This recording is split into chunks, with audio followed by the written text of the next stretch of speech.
Welcome back to Cronkite News. The Mercury were not playing for much in their regular season finale last night. That's right. As they had their playoff seeding already locked up, still, the team didn't get the result they were looking for.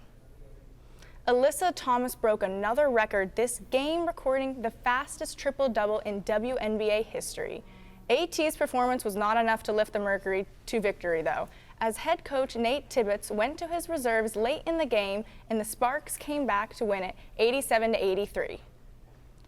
The Mercury still have their last regular season game tomorrow against the Dallas Wings. The tip-off time is set for 5 p.m. in Dallas.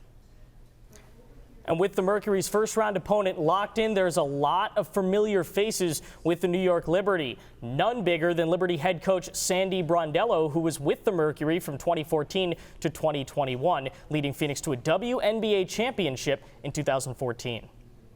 And the series will begin Saturday in Phoenix as the Mercury look to start the postseason off with a win against the defending champs. The Mercury had success against the Liberty during the regular season, taking 3 of those 4 meetings. Start time for the game is yet to be determined. As the WNBA heads to the postseason this weekend, they're also dealing for a battle off the court as the clock is winding down on the deadline for the upcoming collective bargaining agreement. That deadline is October 31st, and there are many issues on the table, from league expansion to revenue sharing. Our Eve McFarland outlines player concerns. The league's effort to expand the WNBA with 5 new teams by 2030 raises questions about how the new teams will fit into the league's current schedule operating model. It's one of the things I think is going to be a sticking point, is figuring out how many games they're going to play, because you're adding 5 teams in the next 5 years. So you can't play 44. You need more than that. The demand of games and traveling can wear down the body. Players say the league needs to invest more into standard care. I used to order my own pregame meals. It starts with that, like just being able to have a standard of excellence within an organization, but also standard of investment into taking care of your players, so you only have to play. It goes from medical, it goes to travel. Increasing salaries, revenue sharing, and roster spots are key subjects for this upcoming CBA.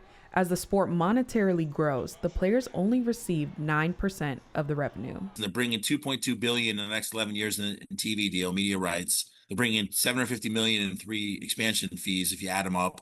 There's money coming in, and the players go, we want a bigger piece of the pie. Even though the newest additions of Cleveland, Detroit, and Philadelphia will create more opportunities, it is unknown how the WNBA expansion draft will play out.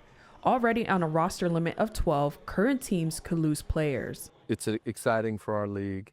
It's a little bit disappointing just because you like your group, right? You'd like to continue to build on that group, and with the expansion draft, there's a chance that, you may lose a player or 2 that we like. The other bigger issue is, with all these free agents out there, who are teams protecting? Because you protect 6 players this past year.